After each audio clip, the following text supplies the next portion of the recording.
Hello, hello, and good morning, everyone. Welcome to this morning's event titled An Innovation and Entrepreneurial Mindset. It's a conversation with Chief Information Officer and California's Department of Technology, Director Amy Tong. So happy Thursday, everyone. It seems like this week really zoomed by for a lot of us. And as many of you may or may not know, this week is Global Entrepreneurship Week, and it has been jam-packed with both online speeches and workshops around entrepreneurship. So my name is Garrett Votaw, and I'm a student entrepreneur here at Sacramento State. I'm currently in the early stages of a startup myself. My business is titled Switch. It is an accreditation platform for socially conscious users, and we help provide transparency.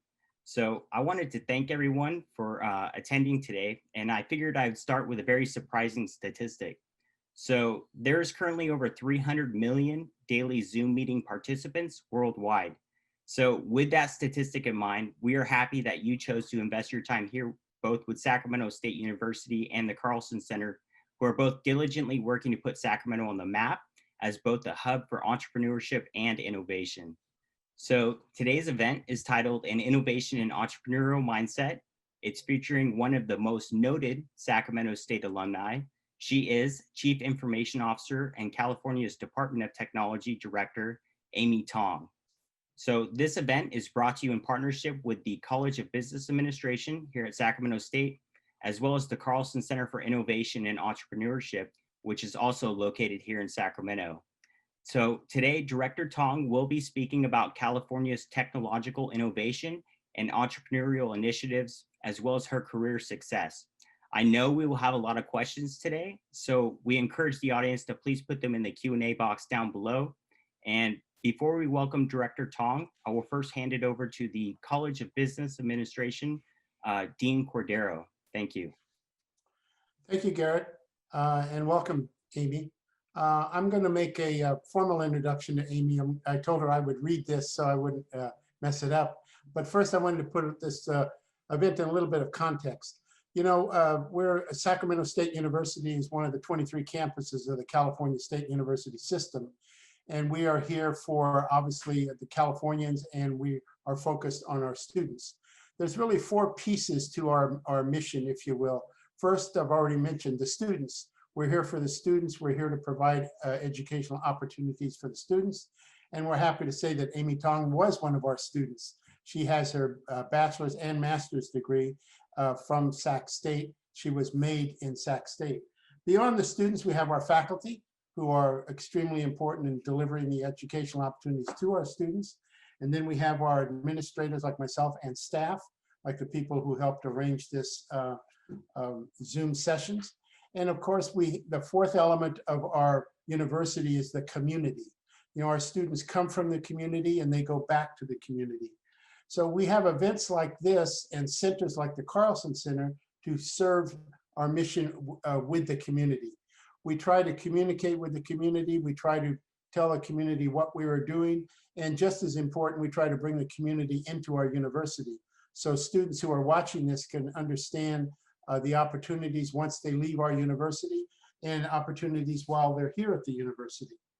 We try to make these links, and this Carlsen Center is one of the most important organizations within the university to make these links.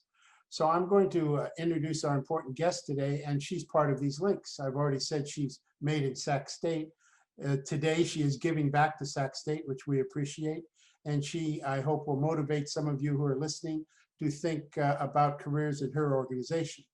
So let me read this formal, little stilted introduction, if you will. Amy Tong was reappointed as the State Chief Information Officer, the CIO, and the California Department of Technology CDT Director by Governor Newsom. To continue the statewide leadership she exhibited since her original appointment by Governor Brown in 2016. In these pivotal times, Amy, whose goal is to improve the state's technological performance as an investment in the future, advises the governor on the strategic management of the state's technological resources. She provides the administration with best approaches to implement state technology-related strategic plans, policies, standards, and enterprise architecture, while minimizing redundancy and cost for efficiency. A champion of user-centered design approach, her direct actions-focused leadership have been instrumental in modernizing the state's project delivery, technology procurement, cloud smart adoption, open data, workforce development pipeline, and cybersecurity. I've already mentioned she has both her bachelor's and master's degree from Sac State, and we welcome our wonderful alumni, Amy Tong. The format today she will speak for some amount of time, and then as Garrett mentioned, we'll be open for Q&A. So take it away, Amy. Thank you. Thank you. Thank you, Dean, and for that wonderful introductory, and also Garrett for welcoming me to this particular forum. And also special thank you to Dr. Jay Lee for inviting me and my department to be part of this speaking series for this week. Hello, everyone. I'm, as you have heard, I'm definitely alumni to CSUS, and proud to have this opportunity to represent the state of California in the realm of technology, and to join you as part of this week of the innovation and entrepreneurship. I'm just going to go ahead and delve into some of my background and how I get to where I am today. I really wanted to have an opportunity to have an interactive session with you all. So I believe, Jared, you mentioned that if there's questions, folks can put it into the Q&A or chat or Q&A, whichever that works. And then I really wanted to hear from you because hearing me talking alone is probably going to get boring pretty soon, but I would love to learn about what you do and what is it that in my journey of learning that I could potentially help you, as well as potentially to share some of my lessons learned in order to better your path in your career development. So maybe if you think, as this week is kicking off about innovation and entrepreneurship, I think some of the folks automatically think that in order to be innovative and in order to be an entrepreneur, you have to work in a private sector. That's probably myth number one that I want to debunk here, that actually working in the government, and especially under the administration of Governor Newsom, we in state of California are very much embrace the concept of innovation and having an entrepreneurial mindset. So, that's where I see a lot of commonality, where that at the end of the day, we are in the field of work that we wanted to make a difference, that we wanted to make the things better through transformation. And it doesn't matter whether you are a government official or in the private sector, the end goal is ultimately the community that we live in, the people that we are surrounding ourselves with. And for, if many of you have family, you look for what is the best setting that you can provide for your next generation. So in that aspect, the government, or in this case, the state government, work with very closely with the private sector, the philanthropic sector, as well as the vendor community who provides a lot of these services to the state government.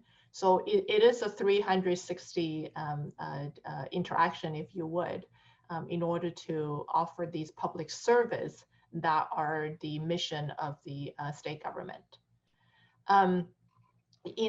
So how do I get to where I am today? A little bit about my my background. I'm a first generation immigrant. I was not born in US. I came to this country with my family, gosh, how many years ago? Probably 30 plus years ago. And Sacramento was the destination that was chosen by my father.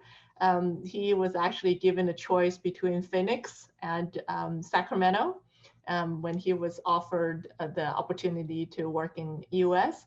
After he was an alumni many people don't know, alumni with CSU. Oh my gosh, I'm blanking out. It was a campus down in Southern California. Um, and so when he looked at all of the weather in Phoenix compared to Sacramento, Sacramento has less number of 100 degrees in summer. So that was literally the rationale that my family have chosen Sacramento as our destination. I came in, with not a single word of English, and have an older brother that was just graduating from high school at the time, as I was graduating from elementary school. And we both have to immediately get into a English as a second language type of school in order to brush up our communication skill. And then after that, through a lot of hard work and perseverance and just commitment to, transform our life in this new society, if you, along with our parents, to really adopt it into this community. And throughout that period, public service was very much known to us. And when I had the opportunity to graduate and chose my career after graduating from Sac State, I chose to enter the public service because having the ability to give back and have the ability to work in an environment that would continue to provide these much needed public service to those vulnerable, most vulnerable in California, it's a mission that speaks to me. And so let's talk about some of the most recent work that I have been involved. As you can hear from my bio, it was only 4 years ago that was asked by Governor Brown, and now again by Governor Newsom, to continue to lead the state in technology.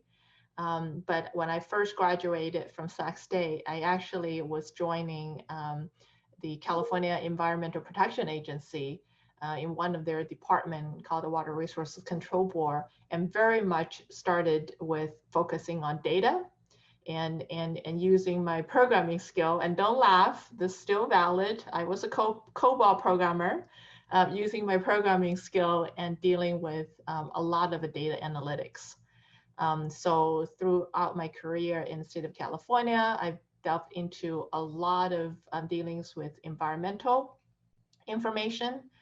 And then because of my MBA background, I went to the pension system, as well as the sales tax department, as well as the state lottery. Really is the arm that dealing with revenue and finance and budget management. Obviously, pension is a key part of that. So that's where my business training from Sac State, both in my bachelor's degree as well as in my master's degree, really played a key role in that aspect of the career. After that, I had the opportunity, was asked to join the California Health and Human Services Agency. That's when, under President Obama's administration, many of you know the affordable health care was just launching. This was back in the, oh gosh, what year was that? About 2012 or so. I think I'm getting my years correct. And that's where I was asked to join Health and Human Services to really help with that program, as well as many other initiatives, such as the child welfare program, the in-home home care, and just to name a few in the Health and Human Services Agency. And in my tenure with Health and Human Services Agency, just learned even more about the vulnerable population in California, and how this technology and the way of providing them services through technology in an equitable way is such a key component in making sure those public services is made readily available to our residents in California. And in that time that I spent with Health and Human Services Agency, the state's technology evolution continues. And even though we are the home to Silicon Valley, the state technology, because its sheer size and complexity, it's inevitable, it's lagging behind. And that is not something that, of course, we're proud of. So that I was, given the opportunity and asked to step into the State Chief Information Officer role, as well as the Director of California Department of Technology, to apply many of the innovative and creative thinking that has been exhibited in my prior role to take it to the state level. And that's where I had the privilege to work with many more companies in the Silicon Valley, as well as our private sector, to look for ways to how to modernize the state's use of technology. And again, the key part here is we're not doing technology for the sake of doing technology. And the innovation in this case is not about what's the coolest tools that are out there to use, but is really about how to apply many of the innovators' thinking and the not to be afraid to try different things into the state government, which in many cases tend to be very risk averse. And that's where I found it's very fitting to this week's conversation about innovation and entrepreneurship, is the mindset of, don't be afraid to try things. Don't be afraid to challenge the status quo. Don't be afraid to ask for things that, the question of why you're doing this, just because someone have done it for 10, 20 years, doesn't necessarily mean is the only way to continue. And so I was very fortunate, was giving the space to ask those questions. Many of those questions are, it's just like, really, you didn't know about this? You have to ask this question. And I actually took that as a stride to say, yeah, because, for someone coming in new, asking these questions and challenging the why is the best of way to finding out if there are other alternatives to it. And so in the past 4 years, that type of discovery, that type of curiosity to learn, that type of ability to try different technology, different process improvement, different way of procuring services that the state has never experienced before, and different budget allocation and time box that we want to put ourselves in order to experiment, is what have propelled the state of California moving from a kind of what do you call it, a mediocre way of utilizing technology to hopefully now on a very good trajectory to getting a lot more involved in the innovation and leading the way. As a confirmation of that, every 2 years, the entire nation has this 50 states survey comparison, if you will, and we do receive a grade on how we're doing as a state in technology and innovation. For the past 10 years, California has only been receiving a grade of B+. Bring it back to the academic world, right? B+ is B+, that's not A. And so I'm very pleased to report that in the past ever since, let's see, we're 2018, since 2018, and we have confirmed received our new grade again in 2020, California has been able to join the A category, although still A-, we're gonna get to that A, but is joining a very prestige state out of the 50 states in US in the A category. And that is a very good validation that we are in the right, going down the right, we are on the right direction, going down the right track. And I'm very pleased with that result. So maybe just to wrap up my talk, and I love to open up to hear from you all. A few things that the state of California is continuing to work on. Some are prompted by the unfortunate, pandemic that we are all in, but the silver lining of that is it's accelerating a lot of these innovation in technology that we'll be thinking, and this is the opportunity to actually put it in practice.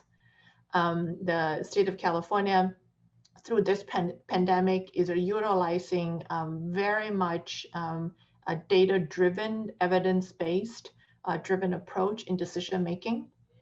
As this is especially critical when so many things are in flux, so many things that have changed completely overnight, and people are scrambling to come up with mitigation approach, strategy.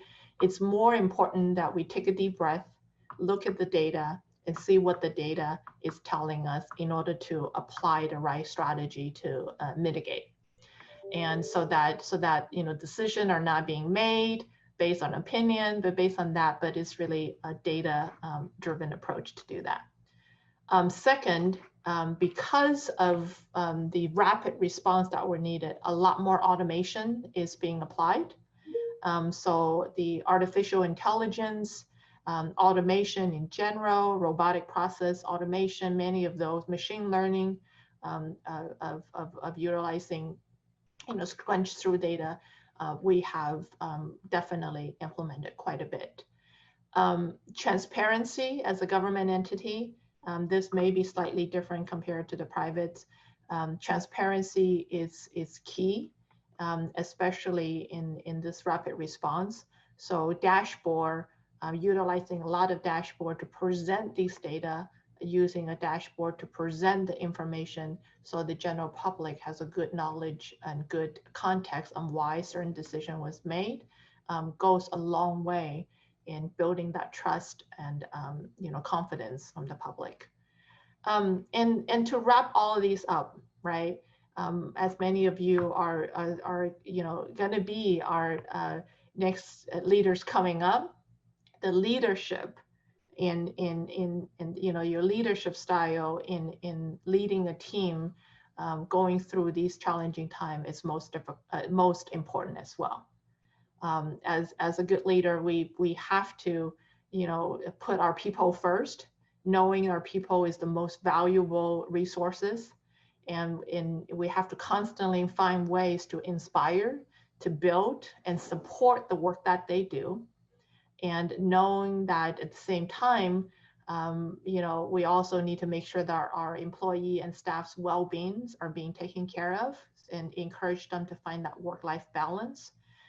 These are all of the things that a leader should really, really be doing as a way of exhibiting empathy and support.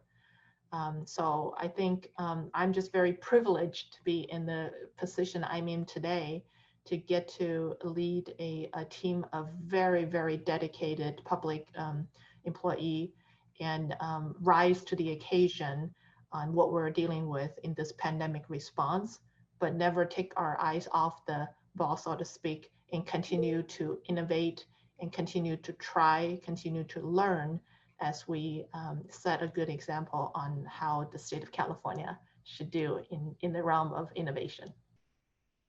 Well, thank you, Director Tong. So there's actually a couple questions came in because we are in such a unique time. There's quite a few questions around the pandemic. Could you share any new state technology related to strategic plans, policies, standards, or enterprise solutions that will be used maybe post-pandemic? Yeah, I think I'm also, I think I'm looking at the question as well, and I'll try to address it. As I mentioned, we've learned a lot. Data, it's a quite important of it, a component of it, and to put a pin on that, right? We know that strategic plan to codify those use, a strategic plan that reflects putting the people first, a strategic plan that reflects the fact that, the continued use of automation is what's needed to help move the state forward. In January 15th, or I should say by January 15th, the state of California is going to release our next technology strategic plan. We call it Vision 2023, and it's a uplift, if you will, from the Vision 2020 plan that was put together.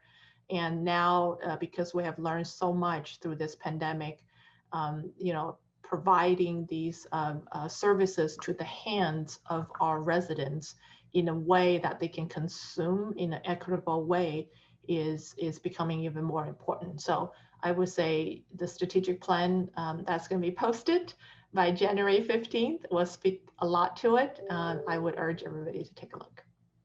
Okay, perfect. Well, thank you. And then you spoke about the 50-state survey where California received an A rating. What do you think led us to that outstanding rating? I know you touched on leadership. I'm sure that played, a large portion of that role, but maybe you can elaborate on that. Sure. I think it's really the comprehensiveness of our portfolio when we're looking at the state of California's use of technology, right? Many times people only focus on one aspect. For example, it's like, hey, how does the state do in running its projects? Well, the state's projects are usually in the hundreds of millions of dollars, and not every single of those investments are completely successful. But then at the same time, you have to put in context that, probably 8 out of 10 times there's going to be a failure before the 2 out of 10 times you're going to have success. And it's most important, how do you learn from those challenges, adversity, and continue to move forward? So when we are presenting our information to this national grading body about the performance of state of California, we're not only talking about our success, we were also very transparent about our challenges, and to put it in the context is this is how you continue to learn and move forward. In addition to that, there's one aspect that I did not bring up, and I think it's especially important during the fact that everybody's remote working and remote distant learning: cybersecurity. Cybersecurity to make sure the public asset is protected. Cybersecurity, make sure that we're not in a reactive mode, but very proactive mode in dealing with these, constant challenges from people trying to do bad things. We 2 years ago have also established a cybersecurity integration center where Department of Technology, the military department, the California Highway Patrol, along with the Governor's Office of Emergency Services as the key partners in leading the state's effort to not only have a good defensive mechanism on cybersecurity, but very proactive measure through intelligence sharing and analytics to prevent, bad things from happening. So I think that, coupled with our just very transparent, honest, sharing of our information, is what propelled us into the A category. Great answer. Well, I know you touched on cybersecurity there. So your role as a director and chief information officer, how has that changed since the pandemic? I don't know about change, other than we're just going to need to do more work. It's very fortunate to have a team that has been built now running that cybersecurity integration center. Now that we're I felt like we're 3 years in. Of course, at the beginning, I spent a lot of energy in building that, but now that 3 years later, there's a very robust team that are self-run, so that myself and the director of OES, Office of Emergency Services, we're just more of on a check-in basis with them. And that speaks to the leadership, right? You got to put the trust, you got to put the confidence in the team that you put in place, and they have they're doing great. Well, okay, so we keep talking about leadership. So every company has its own story to tell about the development of systems and strategy. But have you seen a universal fit for either building an award-winning team or accomplishing a large task? I can't say that whether there's just a universal, approach to it, but I can only say that through my own, learning this many years, what I feel like, the secret, if you were to build a winning team, is really, really create a space that failure is okay. I think what's especially in the government, that's not an easy thing to say, because we're constantly under scrutiny, and because rightfully so, right? These are public assets, and there's not a lot of room for mistake because of the impact it would have in a statewide role.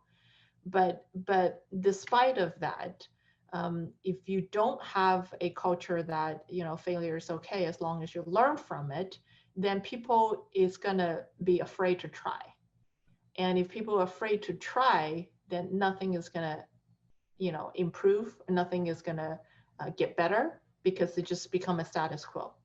And when people are stuck in a status quo mode, then folks tend to be less motivated, to go above and beyond, or less motivated to or enjoy what they do. So all in all, I think folks in general always like to be challenged. Folks in general like to know that they are making a difference, and in making that difference is allowing them the room to make that difference, and knowing that you have their back even if things go south. Well, could you give any tips or guidance on how we could better handle or ask why, how to improve existing procedures in place? I mentioned I just ask a lot of whys. That's how I do it. But I think there also needs to be a recognition that there's got to be willingness to improve process and procedure, right? I think if folks are just thinking, what we do today will be fine, then the openness isn't there. To get that openness, or get to that recognition that we have to constantly improve, I think reaching out to the end user and hear and listen to the experience that they're experiencing goes a long way. That's why, as you've heard, I am a proponent of a user-centered design approach. And that is not necessarily just when you're designing something, approaching it, but you really take the time to listen from the people who you are serving, and listen from them. Is it working? Is it not working? If it's not working, how would you like to see things to be done differently? What is it that it would be actually helpful to you? And by hearing that, then you look back as like, what's preventing us from doing it? And that's going to naturally generate a lot of question about process improvement, and knowing that as people's expectation can continue to evolve, then the process improvement needs to be a continuous aspect of it. Okay, well, thank you for that. So coming back to some of these questions in the Q&A here, I know we touched on big data and data analytics, and we were discussing strategies like artificial intelligence. So could you speak about how there's maybe any steps taken to ensure that algorithms are unbiased in that data analytics portion?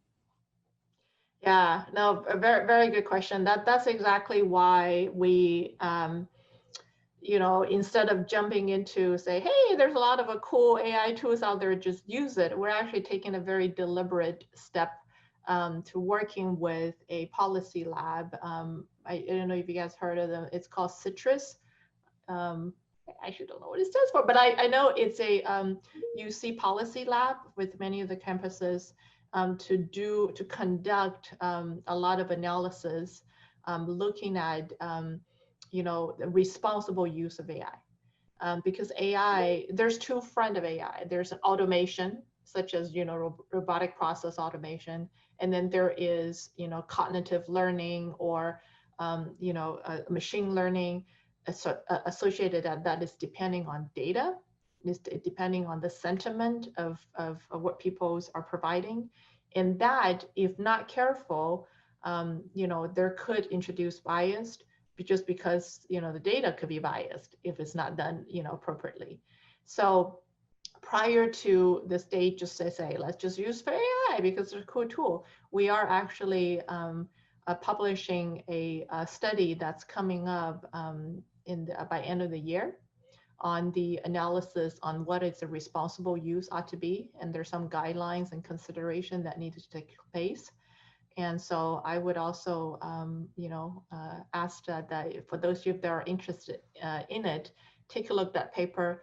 And we're actually gonna get more industry input at the beginning of the year to how to create this framework on the responsible use of AI. Okay, could you speak about any projects in California where we are applying these emerging technologies like machine learning? I would say machine learning one, but then I can give another example that are on the cognitive learning as well. On the machine learning, for example, there's a department in the state called the California Department of Tax and Fee. This is the department that used to be Board of Equalization, but their mission is making sure the sales tax are being, collected. And I know that department is one of our use cases that are being looked at right now, and using machine learning to take a look the type of business in terms of their sales tax reporting, comparing to the similar type of business in a similar area, the region, type of income, that sales income that should have been, therefore derive the percentage of sales tax. So those are all just lots of data crunching to see if there are any abnormalities there, or if there are any area that has requires special focus. That's just a small example of machine learning. Cybersecurity, I'm talking about the cybersecurity defense. We're definitely using machine learning to sift through a lot of the false positive, to making sure that these alerts that we're getting are not, whether they're true or untrue, is not something human can handle given the volume of monitoring that we have. But on a very personal side of things, a cognitive optical recognition bot that the state of California recently developed and launched was to help many of the documents that are posted on the state website. They're old PDFs from like 1960s or scanned document, to have the capability to convert them into a ADA compliant. So that all of the residents that either are vision impaired or have other disabilities will be able to access to these documents, just like anybody else. And we were using, because we were dealing with thousands and thousands and documents that are so historical, it's not feasible for human to recreate those documents. So we created a OCR bot to convert all of those documents. It sounds like just with more time and more data, it sounds like it's getting a lot better, especially as we gain more experience and traction, right? So there are quite a few student entrepreneurs listening, and I see some questions coming in. And you being a Sacramento State alumni, how do you think the MBA program accelerated your career? And maybe if you can give any advice for students that may be listening. Echo somewhere. Definitely, I was getting my MBA while I started working. Tremendous help, because many of the things I described about, even though I'm in the field of technology, is the people skill, is the managerial skill, is the operation skill, is how to create relationship and network. All of those are tremendous help, and those are all the things that I have learned through the MBA program. Because especially for many of you that are entrepreneurial, right? Networking, finding the resources to help you, it's very, very important. And through the MBA program, you know how to deal with people, you know how to spot opportunities, you know how to, be very focused in experimentation, and I would definitely encourage that if you haven't already, look out for those training from the MBA program. Well, thank you. And then another question came in. It says, how can business students prepare for contributing to the expansion in AI in the job market? I would say that think about the use case, right? Even though this is technology, but really applying technology into your daily use case is what makes the difference.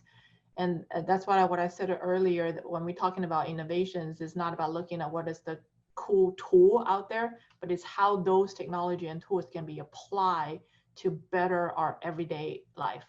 And so I would just be very cognizant to look around, every day to say, hey, wouldn't this be great if I have some type of automation or AI capability to ease this, so that it could help improve the experience of our end user in receiving such. And I think that's the acumen from a business major that would be really helpful. Okay, so the benefit of living in California, I know we're really focused on renewable energy. And a question came in. So does California create its own teams of innovation, or do they look for outside teams, maybe in private companies, to accelerate these paths? I would say majority is looking for a private company, right? Because again, the California as a state is not necessarily in an older term called research and development team. The state is really looking at what are all of the innovative ideas out there, and then find applicable basis to apply to the state of California. So so it is that public-private partnership. It's very much encouraged. Okay, and then so back to that mindset, as a champion of user-centered design approach, how have you seen your teams personally benefit from that mindset? We are, have learned through this process ourselves, right? And traditionally, folks are developing processes or policies alone by sitting in where we work, as opposed to who we serve. And so in the past few years, we have to, get accustomed to take off that hat of where you work, but think about who you serve, and talk to the people and get feedback. And that resulted in much better user experience, and frankly, adoption of any new processes or policies that are being issued. So it's once you get accustomed to do that, and you're willing to make that engagement, and upfront, the end product actually is much better received. Okay, great answers. So back to building teams and working with your colleagues, a question came in regarding maybe you could share your experience or tips on working with people of different generations. As you can imagine, I think with the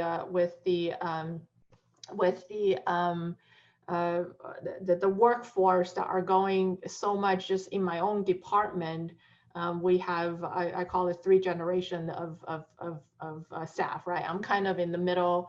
And then you have the millennials coming up, and you have folks that with a lot of experience that continue to be in the workforce.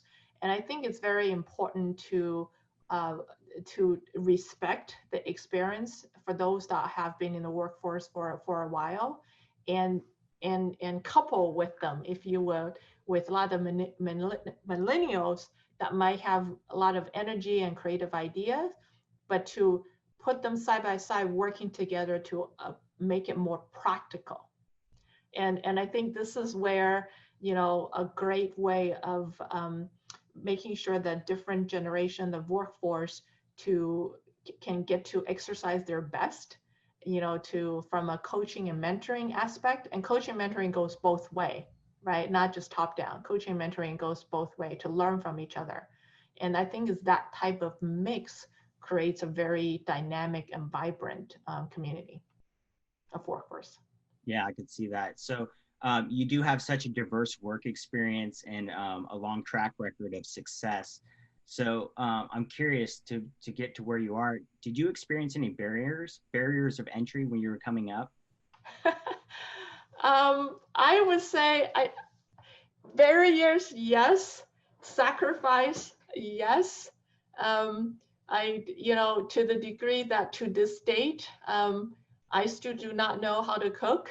My family are barring me from entering the kitchen, from, avoid things from burning down. So there's definitely that type of sacrifice that, I have to learn, like, how to have a better work family balance. Barrier coming up, giving, I'm a first generation immigrant and a woman in technology, and of course, you can't expect people automatically just have trust and confidence on you. You have to work extra hard to earn that. And I think for many of our young folks coming up, I would say that with the mindset that don't have a sense of an entitlement, that you just because you're in the position, you automatically gets that respect.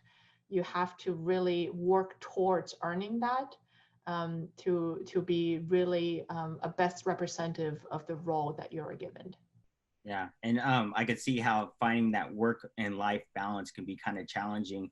Could you share any secrets maybe to motivation, either personal or from the people or team that you work with? I think one of the things that I've gone through my journey of maturity, believe me, when I first started, sometimes, I'm not the best in taking the constructive criticism when I was younger, right? And there are times that, take things personal, and then you just drawing yourself down. But I think, for a lot of the young folks that I'm talking today, um, any challenge, any barrier that are in front of you, I would say assume the best intention.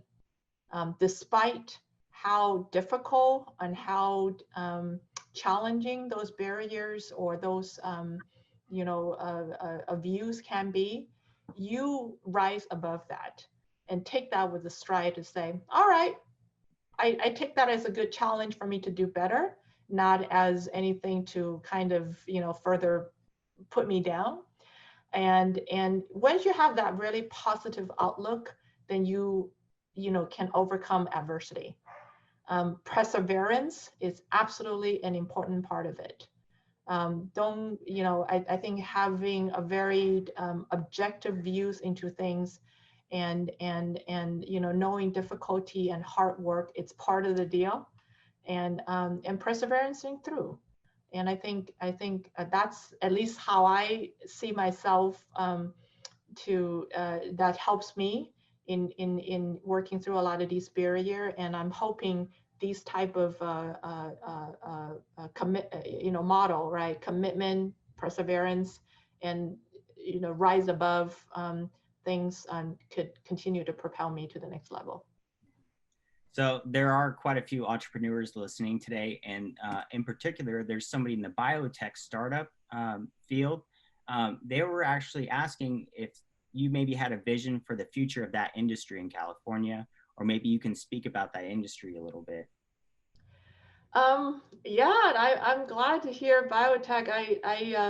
I'm hope many of you are also aware of the Aggie Square that is being developed at the Sacramento, I'm sorry, UC Davis Sacramento campus. In my time spent with Health and Human Services Agency, I've definitely see a huge converging opportunity where many of the decisions on health or life science or anything related like to that requires data. And having very good data, whether it's open data or regulated data associated to that as a way of creating new innovative ideas, solution, is something that I feel like Sacramento is very primed for it, because we have all of the government entity in here, and we have great mindset, such as you all. We have great academics, and in this region. and a lot of research needs to happen. So if that's an area that folks are interested in, I think you're in the right location. So we're kind of coming to a close here, but I wanted to make sure, I think we're all interested in knowing, is there any exciting projects that you're working on now or that you could share with us, and maybe where you see California is headed post-pandemic? Man, there's so many, but I'll just say maybe something that are fairly relevant to just immediate post-pandemic, right? First of all, this remote work setting is something that we're looking at for the foreseeable future. I think people, finding ways to not having to travel, not have to get on a plane to visit clients and places like that, but to really have a ecosystem that this remote work it's as a norm is something that the state of California is looking at. Digital identification, digital ID is something we are very much invested in and looking for ways to authenticate many of our constituents in a streamlined manner, so that one individual that, applying for DMV, for example, for license, or, have to go to EDD for unemployment insurance, at the same time have to apply for some type of social service benefits, do not need to submit so many different applications. They can be done with a digital ID. Last thing that I think exciting things that we're working on, I should have brought this up earlier, a digital connection should be a necessity. That's something that connects the entire state of California, especially those in a rural community, to help with economic development, economic recovery. It's essential. So as the infrastructure to have broadband access and broadband for all is something that we are also leading the effort. And then there is a very robust California Broadband Council that are developing a California Broadband Action Plan that is also due end of the year. And feel free to visit the California Broadband website. It's an open input on the development of that plan. Okay, so it looks like we have time for a couple more questions. How different is the Office of Digital Innovation than the DO Tech? Oh, Department of Technology. Yeah, we call ourselves the California Department of Technology, so it's acronym. So the Office of Digital Innovation is an office that I had the privilege to also work on when Governor Newsom's administration came in. And the difference is actually, I don't know if it's so much of a difference or it's really a complementary role. As I mentioned, that the user experience aspect is something that currently, the state government is not doing enough of. And that's why the Office of Digital Innovation is really tasked to really look for those process improvement opportunity through the engagement with our end users. And the Office of Digital Innovation is looking for that type of a digital service improvement, but have a dedicated focus from a user research aspect. And so that office is going to be working side by side with the Department of Technology, who is the engineering arm and development arm and the implementation arm. And if needed, provide a scale to the rest of the state after we start with, small cases, small use case. Okay, great.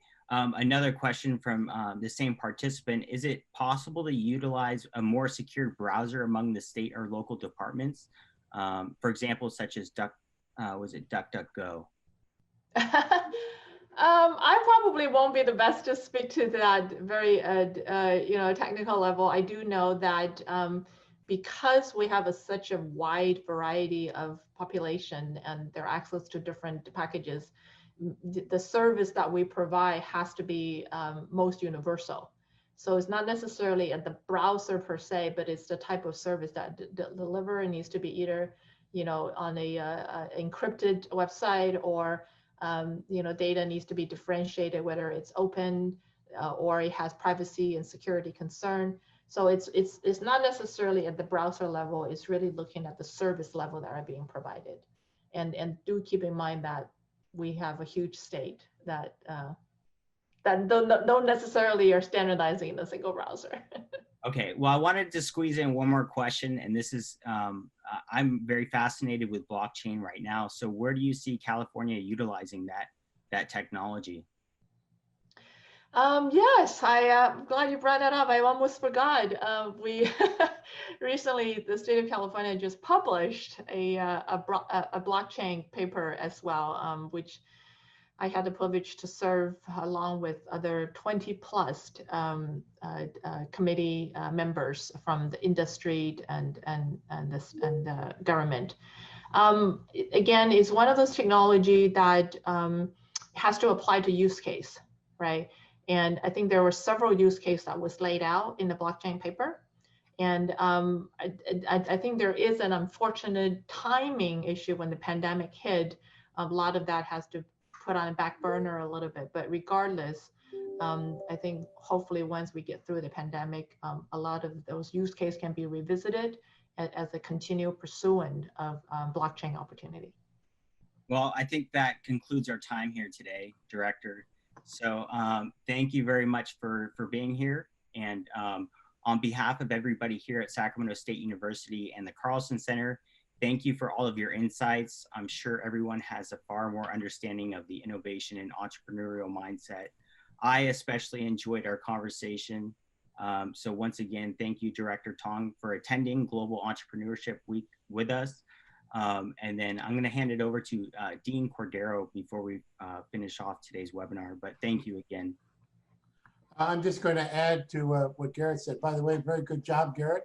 We're proud of our graduates and part of our current students. Dr. Tong, thank you very much for your time. I know how busy you are just listening to your responsibilities and saying, oh my goodness, she's giving us an hour of her time. So we really appreciate it. And we're proud of you, and we will invite you back anytime. So thanks very much for everything. Thank you, Dean. Thank you, Garrett. And thank you for inviting me. Okay. Bye, everybody. Thank you for tuning in.